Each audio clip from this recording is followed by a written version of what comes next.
computer. Okay, we are live. All right, so 3, 2, 1. Well, hello everybody, and welcome back to the General Eclectic Podcast. I'm your host, Kale Zeldin, and with me, as always, is Rod Dreer. Rod, how you doing today? And where are you? Kale, I am at a lake in northern Alabama. I'm here in near Birmingham to give some lectures this week. But nice. I got to tell you, man, I'm on the back patio out in nature. You know me, I'm an avid indoorsman. I don't like this stuff, but listen, can you hear the birds? There are birds there. If you hear a quack, quack, quack, that's a woodpecker. Nice. You know, I spent the night here in this camp. There were no Sasquatch episodes, thank God. But well, anyway, I think you'll hold up fine out there. I think, you know, this a couple of days in the wild's not gonna kill you. So it won't. Yeah, I had to drive 11 miles back into town to get my coffee this morning. So man, I'm feeling like Yosemite Sam out here. I'm a coffee prospector. I love it. Well, look, we have got tons really to get to. Things have been active on all things culture, and we sort of do this little rundown. But I wanted to talk to you a little bit today just about like the mood and maybe your mood, my mood, but just sort of the mood in general from our perspective here in the General Eclectic. I mean, what are you feeling these days? I feel generally crappy, Kale. Yeah. That's how I feel. No, you know, it's weird. I write this Substack newsletter every day and every weekday, and I try to focus. I do focus in the newsletter on things that make life worth living, on what I believe as a matter of faith is the truth, which is that the world remains sunlit despite its vices. But I've had a lot of trouble the past couple of days with that because I feel like we're at a point where I'm just so depressed about what's happening out in the world. And you know what it was for me that flipped me? It was the news that a friend of mine sent me, a lawyer, about it, how in California there was a throuple, a gay throuple, which is to say a partnership of 3 men. As in thrice or three? Thrice, yeah. And they had legally adopted a baby that they bought from a surrogate. I mean, it's just so sordid. And a court named all 3 of these men as the dads. And of course, CNN reported this. It's just like, you know, love continues to win. Love keeps winning. Mm-hmm. And it just was one of those things where, you know how I am on my blog, and you're the same way too. If you follow social media, if you follow the news, everything's bad. There's just so much crazy, but I don't know what it was about this thing that just made me want to throw something against the wall. And I think what it was not only the fact that it happened, that this is how far we've gone in deconstructing the family, but the fact that once again, our national media, our propagandists are selling this again as a triumph of love. And there was not one thing in this story that question whether this might be good for the family, good for the kids, good for society. And it's a sort of thing that made me, I could have picked 1,000 things, but for some reason, this made me just go throw my hands up and be like, I'm done with this society. You guys can go hang. I'm just going to have to, burrow in and protect my family and my friends. Maybe I'll come out of it, but I'm just feeling pretty bad these days. Yeah, I feel similarly down. I've been trying to pinpoint exactly. I think a variety of things are sort of swirling and clustering. But I'm struck by this. I remember reading this business about the throuple and all of it, and I'm struck by the triumphalism of the narrative that. We talked last week about, all things woke and sort of their continued long march through the institutions. And we were really primarily talking about educational institutions.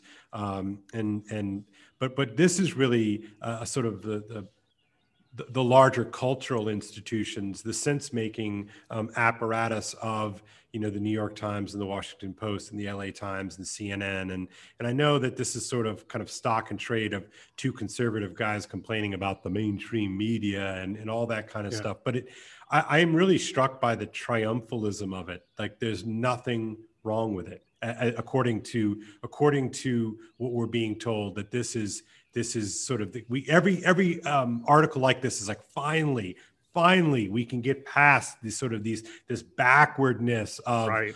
what, you know, of where we've been, and now we can sort of, and now what? And I have two questions for you on this. Like, so what's the and then what point, but also why do we keep having the same conversation? Why is this the stuff that keeps getting thrown, you know, in front of our screens here? Yeah, well, that's just it. I think that's the thing that really got to me about the throuple thing. It's not that I'm going to have to see the throuple in the grocery store, because that's what the left always says. So stupid, yeah. Like, what does it matter to you? How are they affecting your marriage? That's Right. not it at all. It's the fact that we are constructing bit by bit, piece by piece, a society in which this stuff can happen, in which we're having to raise kids and other families are having to raise kids, in which there's no standard at all for what's good for the child, what's good for society, that it's do what you like. It doesn't matter. And that's the depressing thing. There are no guardrails anymore. I mean, back when the Obergefell happened, you had some people saying that, well, if we allowed this, and by which they mean if we change the definition of marriage to where it's completely plastic, we can call it what it wants. Right. Well, then you're going to have throuples. And people were like, "You bigot! You're such a bigot! Right. How can you say that?" Well, here we are. What, 6 years later, and we got throuples in court. And of course, it's billed in such a way as if it's self-evidently true and good and beautiful.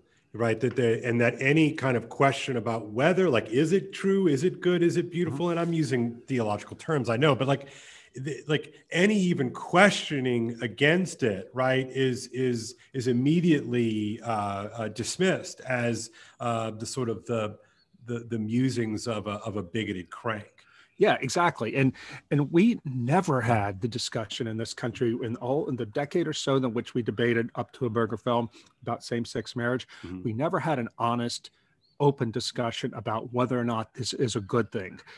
I can remember, because I was working in a newsroom during this time. Right. It was just assumed that, of course, this is the good and the right thing, that if to believe otherwise is to be on the same side as the segregationists in the 1950s and 60s.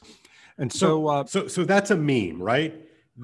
This is a sort of a cultural unit of transmission that goes under commented upon. And I think it runs something like this.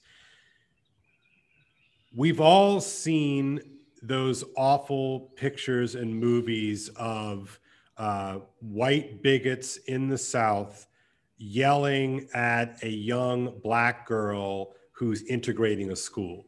We've all seen those videos of people in official uniforms, whether they're police or the army or whatever, engaged in disgusting behavior against citizens of this country who happen to be of the wrong color, right? And we've all properly downloaded that is an egregious affront morally, that is an egregious affront to the dignity of the human person, and it's an egregious affront to the founding principles of this country, right? We all get that.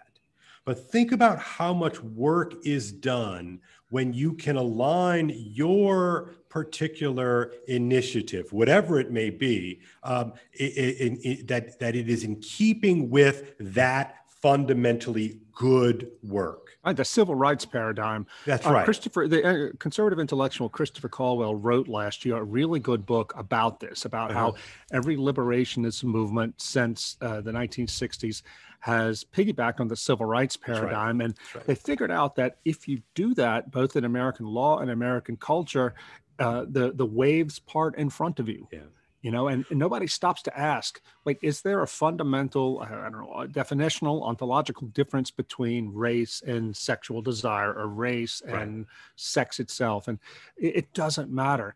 And, So what's fascinating to me, Rod, sorry to interrupt here, but, it's connecting the cultural meme of civil rights liberation, right, which is a bona fide good. I think you and I would both agree. Mm-hmm. It's connecting that with a sense of it's a Justice Kennedy moment, right? And so it's a perfect grafting of the civil rights movement historically with the Justice Kennedy's riff that you always talk about in terms of how you can define existence.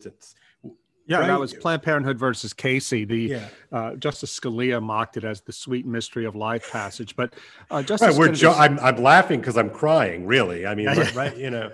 But Justice Anthony Kennedy, who wrote the majority opinion reaffirming Roe in this 1992 decision, said, and I'm not going to get it precisely, but he said that at the foundation of liberty is the right to define your conception of life and the universe as you like. Right. And that's codified now. I mean, that you can drive a Mack truck through that. Yeah, except that this is the con. It's defined not as you like, but it's defined as where the left sets its boundaries. And I hope I'm not jumping around too much here, but I was reminded of how this definitional flim-flam happens constantly in our public debate last week when I read a column by E.J. Dionne of the Washington Post talking about how, hallelujah, Joe Biden is ending the culture wars or not engaging in the culture wars, and we should all be thankful for that. Dionne is a liberal, of course. And this happened he wrote this on the same week that Joe Biden canceled Dr. Seuss in the federal government. I mean, but this is how the left is. They think that, that whenever they do something aggressive, well, then they're just anybody who resists it is fighting a culture war. And and when they win, well, they haven't fought the culture war. They've just made the natural order of things more manifest. Yeah, the two things are not treated as equals, right? Because if you're going to engage in some kind of political binary, which is fair enough, limited, but ultimately it does say something that's true. I've noticed the same thing. It looks like I haven't read this Dionne piece, but it reminds me of what goes on a lot in actually Catholic media world, where you are considered a culture warrior if your vision aligns with what we would call the kind of cultural social right. But if you're on the cultural or social left, you are not a culture warrior. Right. And there's again, it does a lot of work, because if you're a culture warrior, well, warriors are bad and they hurt people and they've got a sword, so they're looking to swing the sword. But those of us on this other side are just sort of serving what is so sort of self-evidently true and right and good and winsome even. And I'm always surprised that nobody comments on the inequality of that. And it's really an argument made by a scoundrel. In this vein, I was reading something the other day about Cardinal Tobin of Newark. For those people in Catholic Twitter land, this is like the bad Tobin. Nighty night, baby. Right. He's also the Cardinal Tobin. He was I think in Detroit, went over to Newark, and was then elevated to a cardinal by Francis. By Pope Tobin's Francis. Very liberal.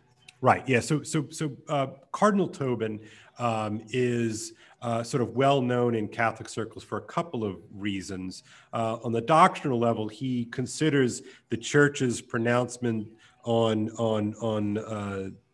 the disorder of homosexual desire to be quote unquote unfortunate wording, and wants to sort of push the envelope in that regard, kind of in keeping with sort of Father James Martin, S.J. But he's also infamous for inadvertently tweeting out something. Actually, Rod, you know this story. Why don't you tell us a little bit about the tweet heard around the world? Yeah. Well, not long after he went to Newark, he was getting on a plane. The plane was taken off, and he sent what he thought was a direct message to somebody. We don't know who. And it said something like, "The plane is taking off. Nighty night, baby." And he sent this out to the whole world, not just this direct message recipient. Yeah. Oops. And people were like, "Nighty night, baby." Well, he had this attractive Italian actor living at his house at that time. And so people were like, Which one does? Which one does? Yeah, which one right? does? Yeah, of course. Now, there's no other place in all of Newark for an attractive Italian male actor to stay. But Cardinal Tobin said, "Oh, I meant that for one of my sisters." That's right. Yeah. Now, what man in his 60s or 70s says that to his sister? But Who knows? Maybe it was true, but a lot of Catholics, and you would know this, you're a Catholic. A lot of Catholics said like, yeah, right. And I remember one, Phil Lawler, the Catholic commentator, quoting a priest friend of his, I know this guy is, said that nothing will change in the Catholic Church regarding the corruption as long as Cardinal Nighty Night Baby is in power. Well, and not only does he remain in power, right? I mean, you could make an argument, you know, that would have at least merited some kind of investigation with a public report, but nothing, right? It just gets memory hold as if it didn't happen. But not only, but he gets elevated. He has a new position, and I don't remember the details of the official title, but basically, he is going to be one of a select few people who will determine who gets to be a bishop. In the whole world. In the whole world, right? This is a big deal. And as the guy online says, you know, he says, quote, Tobin is not only the kind of leader Francis wants, someone close to the people, not a culture warrior, and with a heart for the poor and the marginalized. He is also genuinely well liked by his brother bishops, end quote. And of course, like I feel like I could write a dissertation just on that sentence, right? Because, you know, well, why, you know, I love it that he's close to the people. Well, like which people? Like me? Doesn't seem especially close to me. I'm a member of the church and I have real problems with this. Like, you know, do I not have a heart for the poor? I mean, like, what does that even mean? But then last part, and then I'll let you jump in here. He is also genuinely well liked by his brother bishops. I wonder why, Rod. Why do you think he's well liked by his brother bishops? Well, could it be that? I mean, right? I mean, maybe he's good at kind of keeping things in house. 99 tweet notwithstanding. Right. Well, you know, the not fighting the culture war. Here we have a cardinal who, as you just said, has denounced the official authoritative teaching of the Catholic Church on homosexuality and same-sex desire. But he's not fighting the culture war. Right. He's got a heart for the poor. See, because if you have a heart for the poor, then that just covers up all the other stuff like it doesn't even matter. And there's this false dichotomy. Right. That's what I want to get at, too. That's exactly right. Either you have a heart for the poor or you are a culture warrior. I mean, it is a false distinction because as John Paul, for example, Pope John Paul, I remember whenever he would, the things he would say, defending the poor, defending the environment, you know, proclaiming Catholic social teaching, which doesn't align perfectly with the American left or the American right. Yeah. The media in our country ignored that. You know, he was, because the narrative had to say that here's this retrograde elderly Pole who wants to oppress gays and women. Right. And it's still there. This is, you know, and here we have Francis, who is the narrative goes is trying to liberate the church and bring it to the modern world. And he's facing these people who, you know, don't have a heart for the poor and who only want to oppress. Right. And so, so you see the narrative, right? So it's the baddies who would have a problem with Cardinal Tobin saying that the catechism in this regard is unfortunate. That's a great word, right? To talk about a euphemism, right? But so anybody that might disagree with a Cardinal Tobin doesn't have a heart for the poor and is a culture warrior, right? Yeah. And so before you've even begun to sort of entertain the thought, you've colored the lens so much so that you know anything that you would say against Tobin is automatically then said against, you know, all that is right and good and true according to the New York Times or whatever it is, right? And then now I'm remembering why I'm in such a bad mood, Rod. See, this is you're helpful. This is good therapy, right? The other part, of course, is that Cardinal Tobin just happens to sit on the former seat of good old once no more Cardinal McCarrick. He's a protege of McCarrick. And right, not only does he sit in one of McCarrick's former seats, but he's a protege of McCarrick. Right. Yeah. And so then this brings up to mind what we find out coming out of the Pillar the outfit by J.D. Flynn and Ed Excellent Condon. Catholic news. Really a great news newsletter. site. You should subscribe to The Pillar. You know, that the other protege of Cardinal McCarrick, the disgraced, now forced retired Cardinal Wuerl, it Of comes Washington. out of Washington, D.C., sorry, right? Because McCarrick was at Newark and then from Newark went to Washington, D.C., where he earned his cardinal hat. So it turns out that Wuerl, in his forced retirement, has been allotted over $2 million a year to continue his ministry work, which is pretty astounding. Now, what ministry does this elderly cardinal who retired in disgrace have that requires $2 million? They're spending twice as much on this cardinal as they are on formation of priest, according to what The Pillar was showing, and they can't explain it. There's no explanation. And here's the thing that's so infuriating, Rod, is they won't be made to explain it. They'll just weather this bad press, cranky people like me and, you know, other people like, what do they care, right? Okay. They're just going to ride this out, right?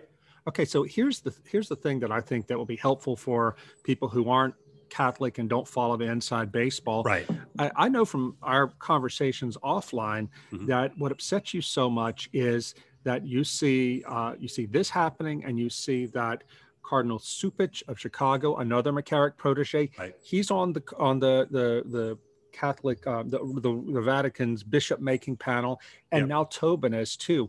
And I know that you feel, and other Catholics, conservative Catholics feel like this too, like the fix is in. Yeah. Where do we go now? Yeah. It's never going to change in our lifetime. Yeah, and in fact, you know, the powers that be are busy shoring up their power base, right? I mean, so, but look, okay, you know, so it's clearly corrupt from my limited vantage point, and you know, I don't see any of this sort of corruption abating anytime soon, and I refuse to accept the terms of that have been set up, that I'm the one who's some kind of culture warrior. It's a gaslighting trick. Yeah, and that's what's so infuriating, right? Because we remember the cardinal in charge of making sure that Cardinal Wuerl gets $2 million a year in retirement, at least this past year. We'll see what happens. Yeah, and that's a lot of money. 1 year. It's a lot of money, right? So the one that made sure that happened was another McCarrick protege in Wilton Gregory. Yeah, the current Archbishop of Washington. Who is the current, right? It's good to be in this mafia, right? I'm telling you, it pays. It pays. And so I want to connect this. You use the word gaslighting, and I feel like that word gets used a lot, and then therefore it gets dismissed a lot. You know, that gaslighting, but it is the operative thing. And I think I'm going to try to connect this to this sort of overall feeling that you brought up earlier. You know, that Joe Biden, for instance, is finally moving us past this culture war stuff, right? And how can you look me in the face and tell me that is true? Like, there's this move to memory hold everything, as if I don't have a memory. It reminds me of what we talked about last time, you know, Amazon, you know, pulling off the shelves Ryan T. Anderson's book about transgenderism. You know, it's like, if they can make it unavailable on Amazon, then it somehow just like goes away. Sure. And like memory like doesn't matter. And it's like, well, I have a memory. Like, I've got the book on my shelf. Like, you can't make me go away. Like, so what are they hoping to accomplish with this memory? And what do we call it? The Archive Retrieval Project from 2 episodes ago. Yeah. I feel like it's all of the same. It's all of the same piece here. Sure. It's and this is what it is. This is what totalitarian regimes always do. They try to control the culture's memory.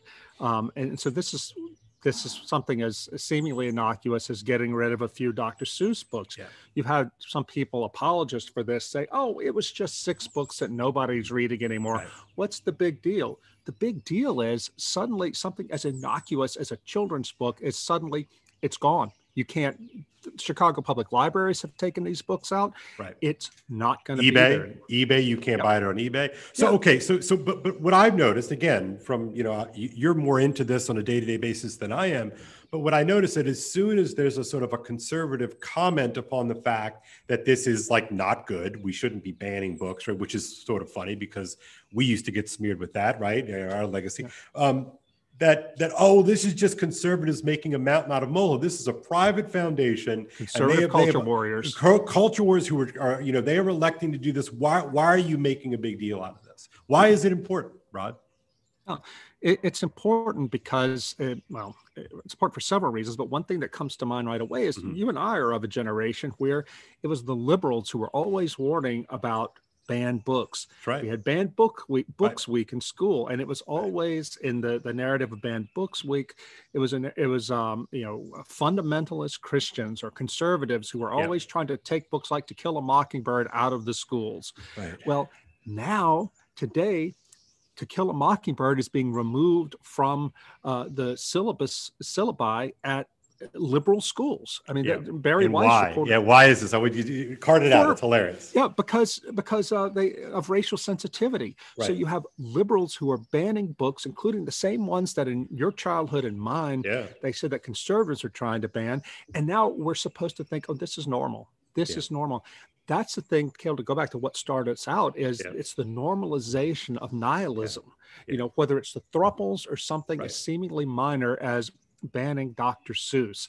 And we're constantly, we're the boiled frog, right? We're being told that this is no big deal. And yet it keeps happening. It keeps happening. It keeps happening.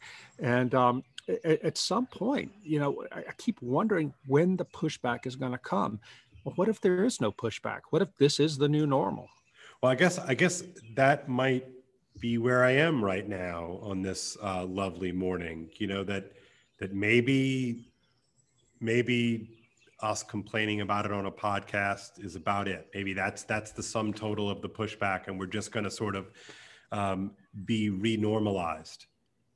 Yeah, well, one of my readers of my newsletter said to me, it's an email this morning, said it's important that you keep writing this newsletter, this Substack newsletter, because there are a lot of people in this country, and the kind of things you write about, he's talking to me, the kind of things you write about, are bad, but there are 300 million people here who are doing good things in their lives, and you've got to stay focused also on these good things so you don't get out of balance. And he's absolutely right about that. At the same time, though, it comes down to this important decisions, and I want to. There's a connection here. My son, my 17-year-old son, Lucas, is a good-hearted kid. He works out. He works hard.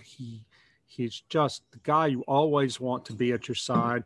He wants to go into the military. I said, well, why do you want to do that? He goes, well, I want to serve my country. I want to have adventure. I want to do something noble. I want to experience brotherhood. I mean, this kid is out off a recruiting poster. He's the weirdo in our family because he's the only non-ironic one, right? and I'm so proud of him. That's great. I'm so proud of him. But I feel that my job now is, I'll support him whatever he wants to do, but I really want to talk him out of doing this. Why do I want to do that? I'm why? Conservative and I should be supporting this.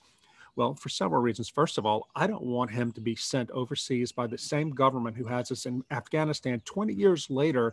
And just this past week, it came out a government report showing that we've spent over $700 million in an effort to make these Islamic Hill people feminist. Wait, what? It's like something out of the Babylon Bee. Yeah, it really.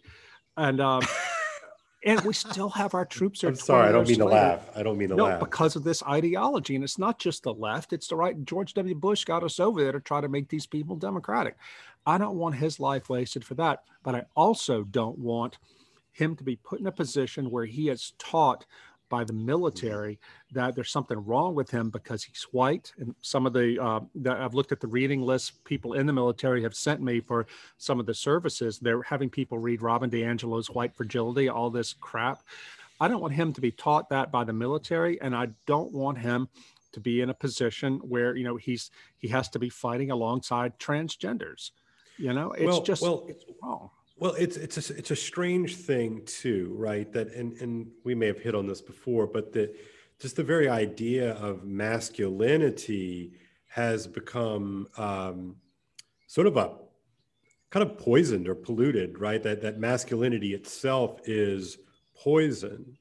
And you wonder, one wonders, I wonder, how long can you have a society sustain itself if it is actively working against masculinity, right? Yeah. And I mean, obviously, masculinity is a force, and it's a power, and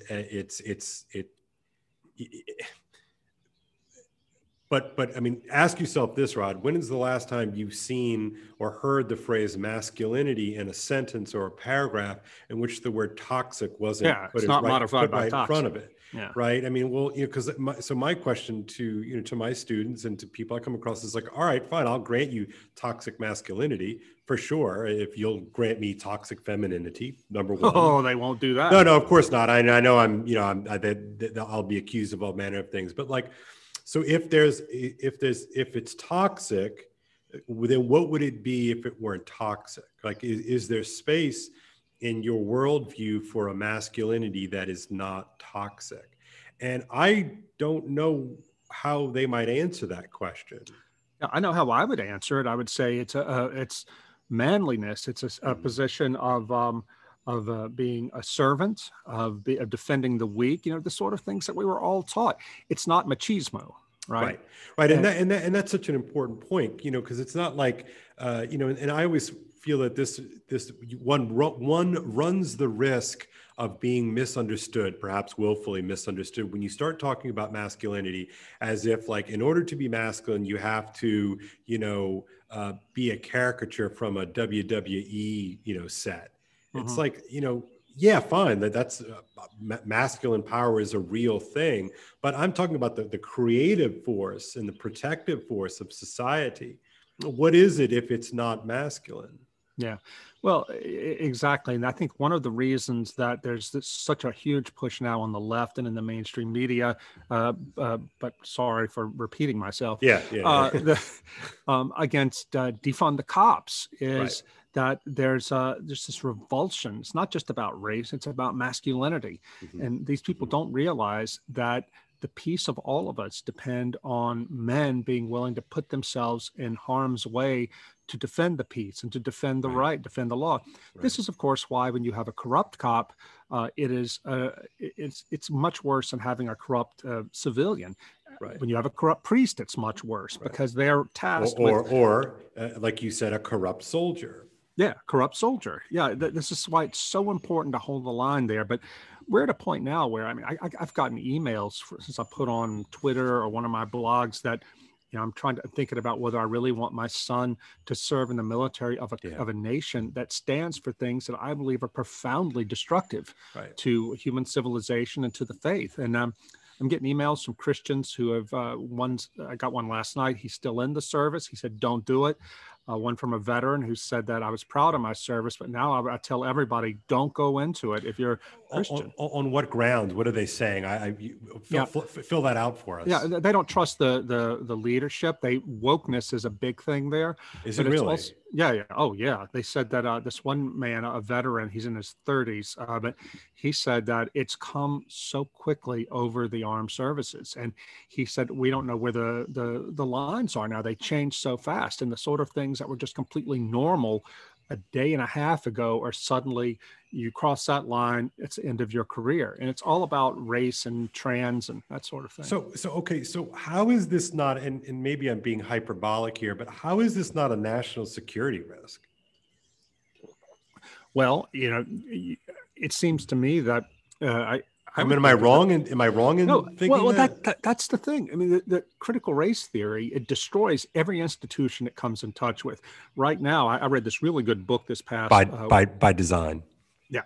No, I read this really good book this past week by a Black Southern Baptist pastor, Vadi Baucham, talking about how this is destroying the Southern Baptist Church and evangelical churches because it turns people against each other on the basis of race. Well, you bring this into the military when the security, the survival of of individual platoons, and the survival of the nation depends on soldiers being able to fight as a cohesive unit. But if suddenly you start making soldiers suspicious of each other on the basis of race, and teaching soldiers, like white soldiers, for example, that they had better watch every single word they say, because the critical race theorists have taught the black soldiers to be offended, whereas before they wouldn't have been offended. This is, it like eats away from within on cohesion and confidence. Well, I mean, I've been, I mean, you can't even survive a committee, or a subgroup that has this kind of fracture in it. It can't survive this kind of hyper suspicious, hyper selfish mode of thinking. I mean, I can't begin to imagine if you had to try to run as something even as small as like a platoon, if you can't have some sense of the, hey, y'all, we're in this together. Like, we literally have a task that we're trying to do together, and you have to have some sort of baseline positions, baseline assumptions. Sorry, baseline assumptions, shared assumptions, a shared purpose. Right. I mean, and even like, think about like a soccer team. You can't run a soccer team if you've got one or two people who just sort of like, yeah, like, I'm not going to do what coach wants us to do. Right. I mean, and so, because like whatever, coach is a racist and he doesn't want me to score goals. And so therefore I'm going to ruin the entire effort, the entire dance of running plays and sets and all that sort of stuff. I'm just going to do my own thing. Well, you can't even succeed in a sport. Right. Much less, something as hugely and vitally important as the defense of a nation. Yeah, and I had a political science professor who follows this stuff. He and I were talking about, well, how in the hell is this stuff getting into the military of all things? And he pointed out who sits on the Armed Services Committee. It's Senator Patty Murray, Senator Elizabeth Warren, and other wokesters, right? And people in the Pentagon, they, above all, they value getting funding. Yeah, of course, of course. But it's I think that to sort of bring it all home here, I'm having a profound series. I don't know if disillusionment is the right thing, but I'm just feeling like, what are we in? What is America for? What does it mean to be a patriot when the government and the major institutions of our society seem to be falling apart, and not just falling apart, but seem to be on the other side of what I think is worth defending about life? I think about in Eastern Europe. I did a lot of travel in Eastern Europe when I was working on Live Not by Lies. And one of the things that just really concerns a lot of Eastern Europeans is gender ideology, transgender and that sort of thing. And they find it horrifying. And why specifically do they focus on that, do you think, Rod? Well, I think because they find it so horrifying, they find it so unnatural, and they see it as something manufactured by the West, especially by America, and imposed on them by America and Western Europe. And they feel helpless because the United States is such a cultural juggernaut on the world stage. And they feel that something as basic as man and woman is being taken from them. And I was over I remember when I was in Czechoslovakia on the like 2018 on the Benedict Option book tour there. That was the first question I would get everywhere I spoke. Really? Yeah. What's this about gender ideology coming from America? And I told them it's real. It would have been considered a joke, a bad joke 10 years ago. And now it's taken over our country. It's coming here. You've got to be ready to fight it. I could look in their faces, and there was just this lack of comprehension. They could not imagine how it would be coming there. But I found out later that USAID, under the Obama administration, they were promoting this sort of thing in these countries, especially. I found back in 2015, I found Saul Alinsky's Rules for Radicals, that USAID in conjunction with the George Soros Open Society Foundation published a translation of Rules for Radicals into the Macedonian language and distributed it to LGBT advocates. This is the U.S. government because they wanted to overthrow, the reactionary Eastern Orthodox Christian bigots. Right. So this is going to be another one of those moments where you're going to be accused of being a culture warrior, and everybody on the other side, quote unquote, is just, doing good things because you mentioned Saul Alinsky and you mentioned, gender ideology. And it's like, it's so frustrating because like, and you mentioned George Soros, right? And so it's like, well, but those things are actually like on the record as true. They're really happening. Right. And this is what upsets me so much about whenever you hear people in our country and in the Western media trash Viktor Orban, the leader of Hungary, as some sort of anti-democrat, a ogre, a monster, all that.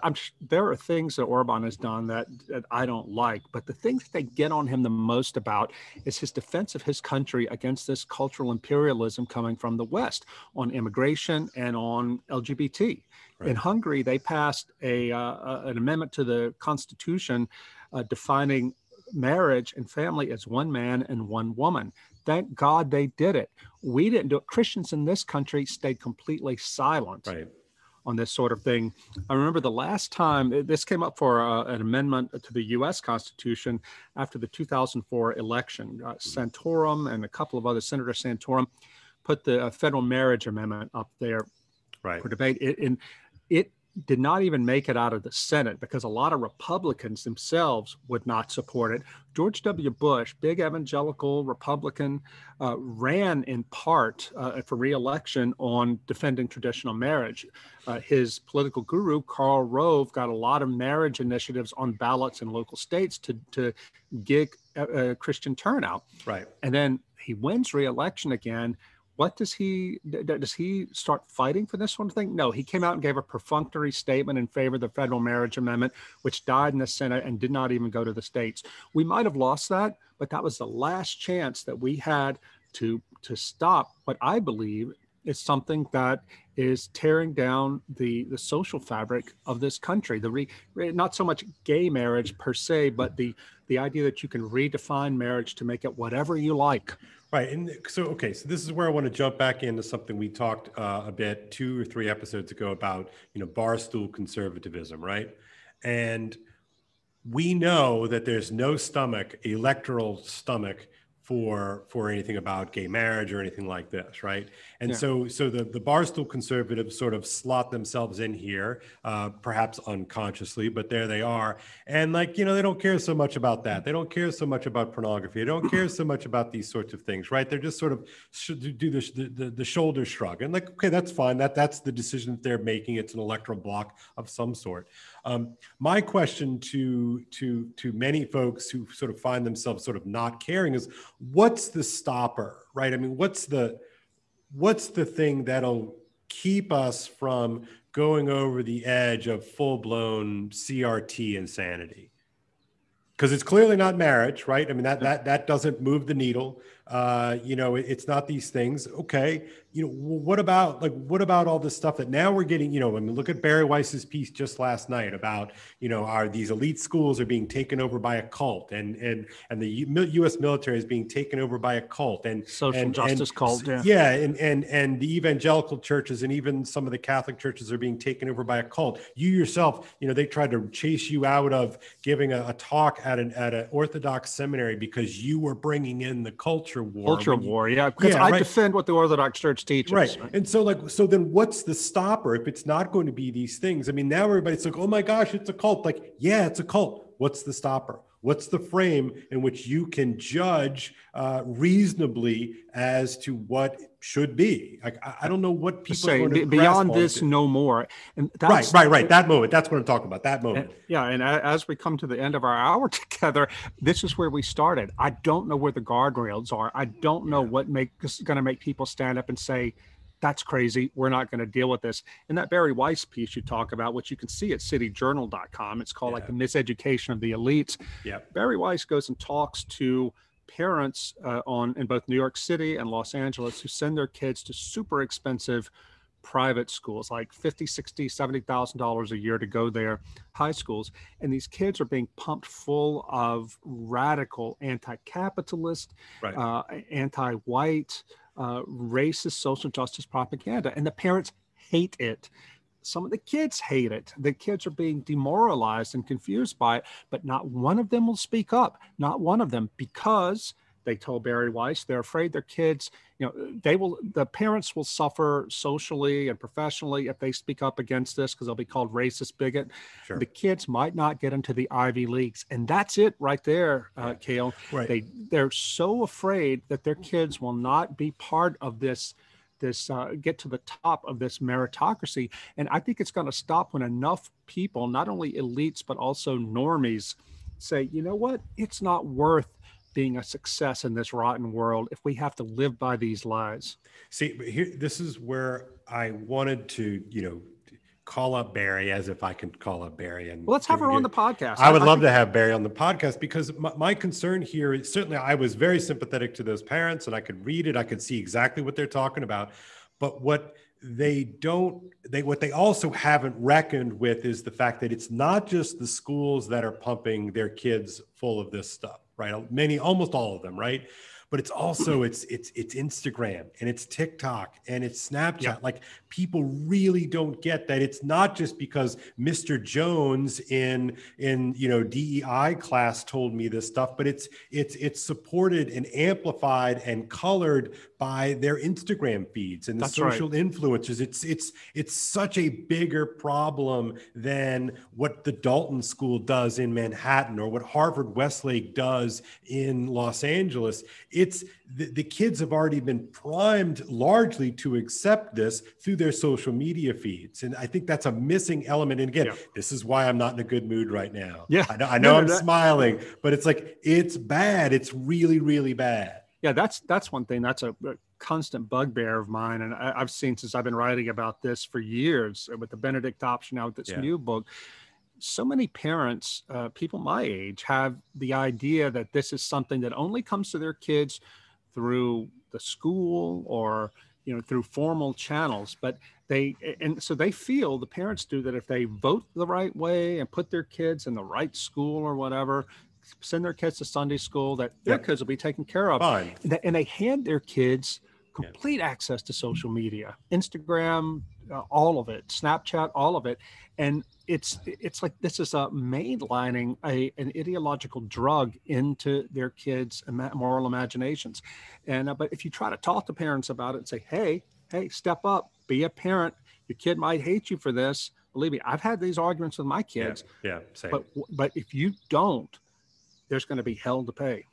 Right. And again, the reason why, on the whole, I am much more concerned about the sort of the march of the cultural left versus the buffoons storming the Capitol, as awful as that was, is that the total and utter domination of the cultural modes of production by the left. It's true. And I don't care if you think I'm some sort of conservative crank.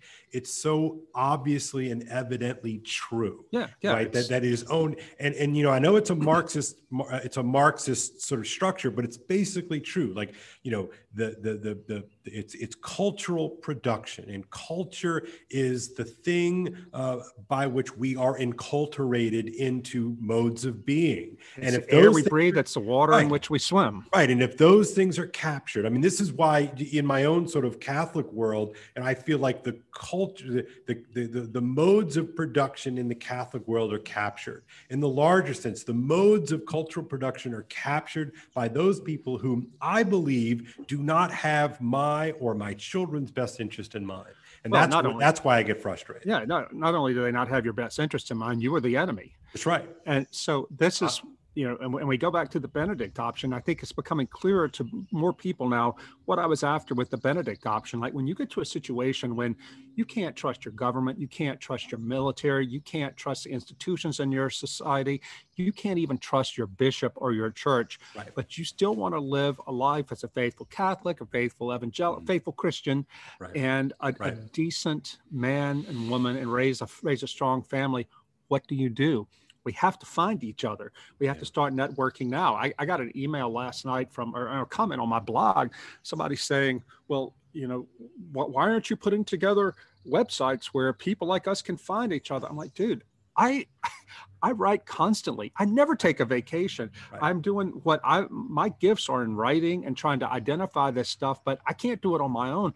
I hope people will read my books, Benedict Option, Live Not by Lies, and take it. And those who have the organizational skills, organize. I'll help you. I'll help get the word out. You'll amplify that all day long, of course. But the passivity of so many people that sitting around waiting for somebody to come save them, that has got to stop, because nobody's coming to save us. We have to do it on our own. When I was in Rome 2 years ago, on giving a talk about the Benedict Option, a German Catholic came up to me after my speech. He happened to be in Rome, and he said, I have a big family, and we know, meaning German Catholics who are faithful, said, we know that, within our lifetime, a guy looked like he was about my age, said, in our lifetime, the institutional Catholic Church in Germany is probably going to collapse. Right. But, we want to live Catholic lives. So what are we doing? He said that people like me are forming informal networks of other Catholic families who really do believe the faith and want to live the faith out, and connecting to priests who haven't been compromised. And we're planning to do what it takes. And we're also planning to do our best to make sure our kids intermarry. So our Catholic kids marry other faithful Catholic kids who've grown up in those families. Yeah. And that's what we're going to do. And I thought, God bless you. I mean, this is what it's going to take for all Christians and all conservatives. It's that kind of ground level, person to person connections that I think are going to be necessary. I don't know what's going to wake us up. I feel like we are living in the good. I don't know if you remember that Pixar movie called WALL-E. But the humans have destroyed the planet and have escaped the planet on these huge sort of mega yacht space cruisers, right? And everybody who lives is sort of, everything's taken care of. They're entertained to death, they're fed to death, and they're all a bunch of these sort of fat flipper like seal objects that coast around in recliners. Oh, and that's me. I know. I mean, it's very convicting, but I think it's very hard for people to say, look, like I'm entertained to death, I'm fed to death. Like, what's the problem? Right. And I think the problem that we have to recognize is that we are made for so much more than that. Right. And that's where religion is so important, that it actually gives you a point of, not only a point of navigation by which you navigate, but also that which you navigate towards. And I feel like that's what we have to reckon with, the sort of the most meaningful things, because I believe we have an instinct for that meaning. And I think so much of our listlessness as a culture, so much of our phlegmatic, just roll over and take it attitude is because we've lost focus ultimately with what we're destined to be. I think that's a good way to end it, because it's also true. I mean, I just this morning before we came on to record this, somebody who's one of my favorite Twitter followers, or the ones I follow, Esther O'Reilly. Oh, I love Esther. Yeah. Isn't she great? She tweeted out something that C.S. Lewis said about whether or not Christianity is good for you. Yeah. And Lewis said, the question itself is a bad question. Yeah. He said that because the question you should be after is Christianity true? That's right. Because if Christianity is not true, even if it's good for you, so what? But if it is true, even if it causes you to struggle, then if you're an honest person, you're going to want to be part of it anyway. That's right. I think that is exactly the point. Yeah. Right now, to be 1950, I mean, I'm in Alabama, northern Alabama right now. In 1950, it would have been really good for you if you had been a Christian, part of a Christian church, right? Sure. Now, in this country, to be a faithful Christian, well, you're a culture warrior, you're an enemy of the people, you're a bigot. But I believe Christianity is true. It's true when times are good. It's true when times are bad. Right. And now times are bad and going to get really bad for Christians. And this is when we're being tested. This is, I think, when and why so many people, so many Christians who think of themselves as conservatives are going to fall away, because it's too hard. Mm-hmm. But this is when people like you and me, and a lot of people listen to this podcast, it's very discouraging, but we have to have hope. Because when I sit down, and this is one thing that always brings me back to myself, is I think about sitting across the table from people who went to prison in the Soviet bloc for their faith, people who really suffered, not just like had a bad day, but who were beaten for being Christian, and who had to worry every time when they were out of prison, every time they were walking down the street, they had to worry that they were going to get pulled off the street and thrown into a prison and tortured for their faith. And yet they continued. They had something that they had muscles built internally, spiritual muscles that I don't have yet, because I've not been raised in a culture where that was necessary. Well, guess what? It's necessary now. And I don't want to leave people on a discouraged note, because if you just give up, that's what a lot of people in Czechoslovakia, for example, the Benda family, I write about them in both my books on this. A lot of Catholics in Prague, when the communists took over, they made a deal with them, an informal deal, like, we'll keep our faith to ourselves, just keep our head down, leave us alone. But the Benda family believed you can't do that. You know, to be a Christian, to be a Catholic, to be a Christian in this society is more than just keep your head down. And so they had to figure out ways to be faithful in the public square when they were not wanted, when they could be put in prison, as the patriarch Václav Benda was.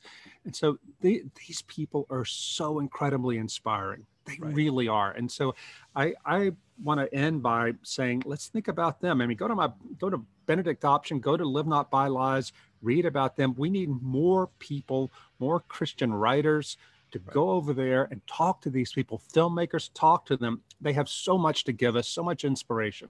And I, amen. And just this last point, then I'll let you send us off here. But, you know, this is why our liturgical traditions are so meaningful to us, because they give us these opportunities, these seasons. We're both in Lent right now. You know, they give us these opportunities. Like, now is the time to reflect upon these things, the most meaningful things, right? And that's why I think it's so important for you to throw ourselves into these seasons, right? Because this is the way in which we exercise these muscles. And yeah, it stinks not eating this and that and the other and making these kind of sacrifices. Of course it does. But what am I doing? What am I sacrificing the now for the future that I envision for me and for my family and for my community and for all the people that we love, right? What are we sacrificing to now? So let's do that. I know this has been a little bit more of a darker, general eclectic podcast, but I think it's honest. I think both of us are being honest in this moment. And we maybe next week we'll have some more rosy things to report and to chew on. But until sunshine then, and fluffy bunnies next week, Kale. That's right. I can't make a promise. So, all right. Well, look, I want to say we always try to end with talking about some happy thing, some good thing that we dealt with in the previous week. On the long drive up here to Alabama yesterday from Baton Rouge, I reacquainted myself with a novel from, I think it was the 1980s, called Perfume by Patrick Süskind, a German writer. Oh, yeah. I haven't read it, but I know what you're talking about. Yeah. It was as good as I remembered. It's a crazy fable about 18th century France, about this horrible little man named Grenouille, which is French for frog. He was born to a fishwife and a filthy market, and he's a horrible little gnome, but he has the most exquisite nose in the whole world. He can smell anything. That's great. And he ends up conquering or seeking revenge. He's a horrible man. He's a murderer, but he seeks revenge on those who persecuted him by using his nose to create almost magical perfumes. That's so sensual. It's just a good yarn, right? But it's a reminder of what good storytelling can do. And listen to this on the way up here. I mean, the way that Patrick Süskind, the writer, talks about smell, it suddenly makes you a lot more aware of the way things smell and and how smells affect us. Well, and look, I think in the larger point, and this is something I need to remind myself of, even I'm a literature professor, but stories renew us. I mean, even tragedies renew us, but comedies certainly renew us. And so maybe that's the turn here. Maybe we take a turn back toward narrative and find some solace there. So, all right. Well, so are we done, my friend? We're done. So, why don't you send us off here? Don't get nothing on you. We should probably tell people, since we're now on Spotify and iTunes. I'll tell the origin of that phrase.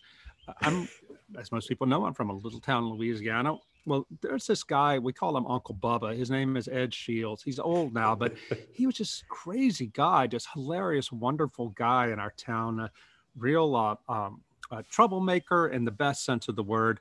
I remember when I was a little boy in the 70s, one Christmas Eve, he got lit up at my uncle's Christmas party and got on his motorcycle, and he was wearing a cape that was studded with bottle caps, and he rode it all the way into Baton Rouge, on Christmas Eve. I mean, just a nut.